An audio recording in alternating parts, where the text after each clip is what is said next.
A very good evening. You're watching Profit 360 on NDTV Profit, and I'm your host Malika Mishra.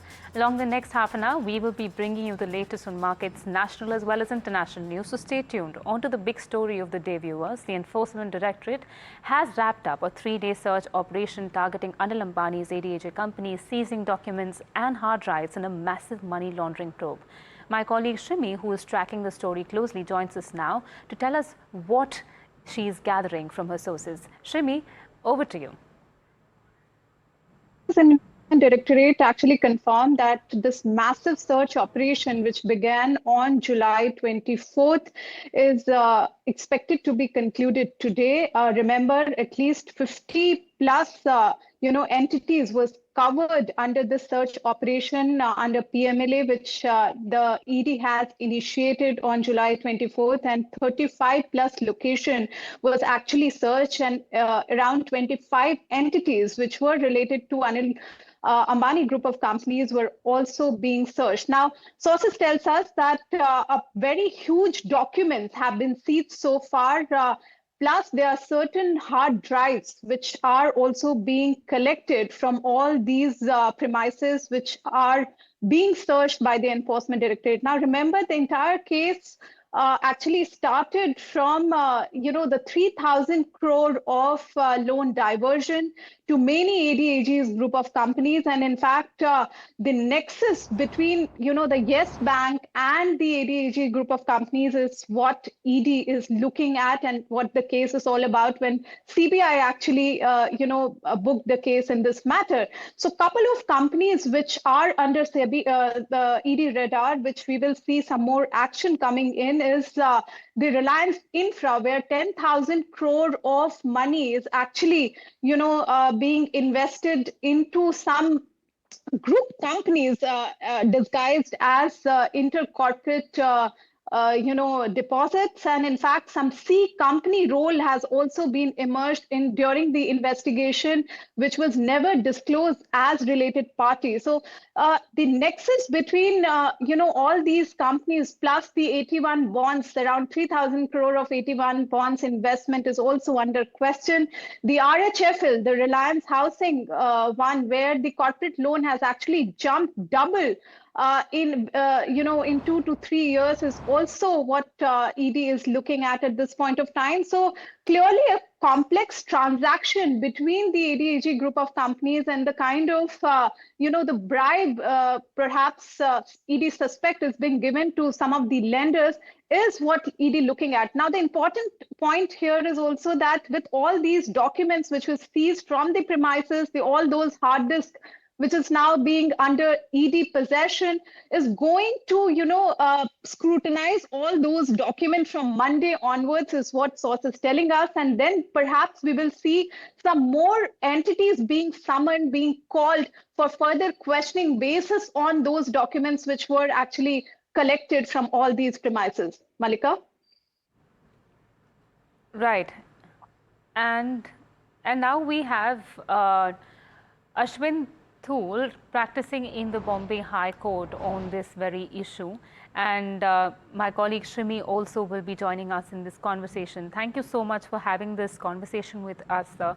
I'd like to gather your first reaction on this case. What is your view? Sorry, is the question directed towards me? Yes, sir. It is directed towards you. I just want to first gather your your reaction to the case. What are you picking up? What, according to you, is this going to lead to? Look, typically, ED investigation is premised on a predicate offense. In this case, clearly, the allegations are that there has been public money that has been involved, and the public money has been siphoned off, and it has been probably distributed amongst their in-house companies. And the procedure that is to be adopted while sanctioning or disbursing these loans they have not been followed. Now, that is obviously the subject matter of CBI, whether those laws have been followed, whether the loan was given correctly or no. But what the ED is going to primarily investigate is whether once that predicate offense is there, and if there is a proceed of crime that has emanated out of this, then how has that proceed of crime been been spread across the different companies, and how have they been used. Every trail of money, every property that gets involved in it, every bank account that gets involved in it, which has been used to circulate this fund, is going to be investigated and is going to be under the ED scanner. Properties may also get attached.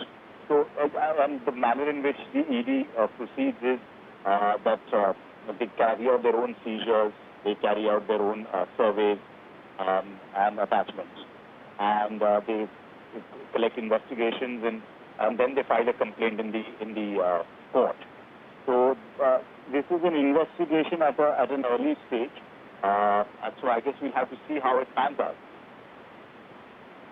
Well, Shrimi here, I wanted to understand from the legal standpoint that, typically in such cases when ED, started with a massive search operation like this, and they usually, collect all those documents, data, etc., for further scrutiny, especially when the companies here in question are 2 to 3 companies, and so far the listed companies are not being touched so far. But I wanted to understand from you that what is the impact on Anil Ambani personally, if there is any, and will the listed firms, which currently is not being searched or not part of investigation as we speak, will that get also impacted?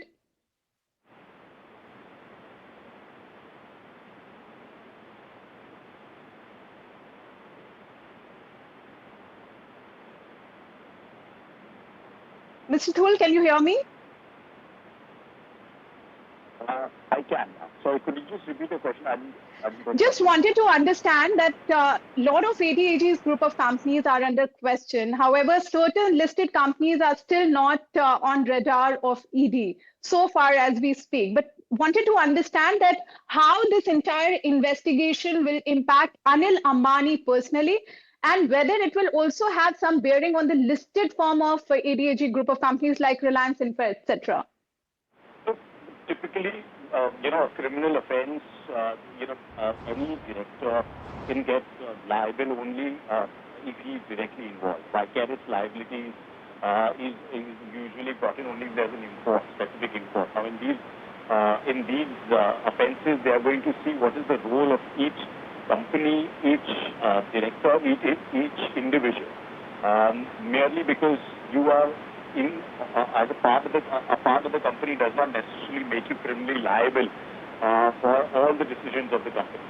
So I think the investigation is, as I said earlier, is firstly going to track every trail of money wherever this money has been money has moved. What they believe is a proceed of crime. If it is not going into a company which is the listed entity, they'll probably not touch it. Also, as I said, from the public domain, from what I can gather, if they've not yet gone after Mr. Anil Ambani, then there is a very strong possibility that his role will be seen. If his role is not there, then he will not be touched. Last question, Mr. Thul. I just wanted to understand again, because in this search operation, Anil Ambani premises, residential, etc., was not being searched so far. But in any likelihood, or as and when the investigation will pan out, do you think that typically we have seen even those suspects which are under question will also get searched, their residential premises, etc. But in this case, we have not seen that so far. But do you think that it is a possibility that his residence will also get searched from the Enforcement Directorate? That's very speculative. Let me tell you that any search, seizure, or attachment by ED is looked at very, very carefully by the courts. The legislation warrants that they should be done. They should have a good reason to believe. That's the language of the legislation, and that reason has to be in writing, provided. So until and unless there is something concrete in their hands, they will not take any step which is loose, because at the end of the day, they are answerable to the court. As I said, it's too early, and whether X, Y, or Z will get called into it is speculative. I think the cops or the ED authorities over here are going to, if they don't have the evidence to that leads them to an ex-person or an ex-entity, they will not touch the person. Thank you so much, Mr. Thul, for speaking with us and taking out time for us. Shimi, thank you so much for joining us and having that conversation.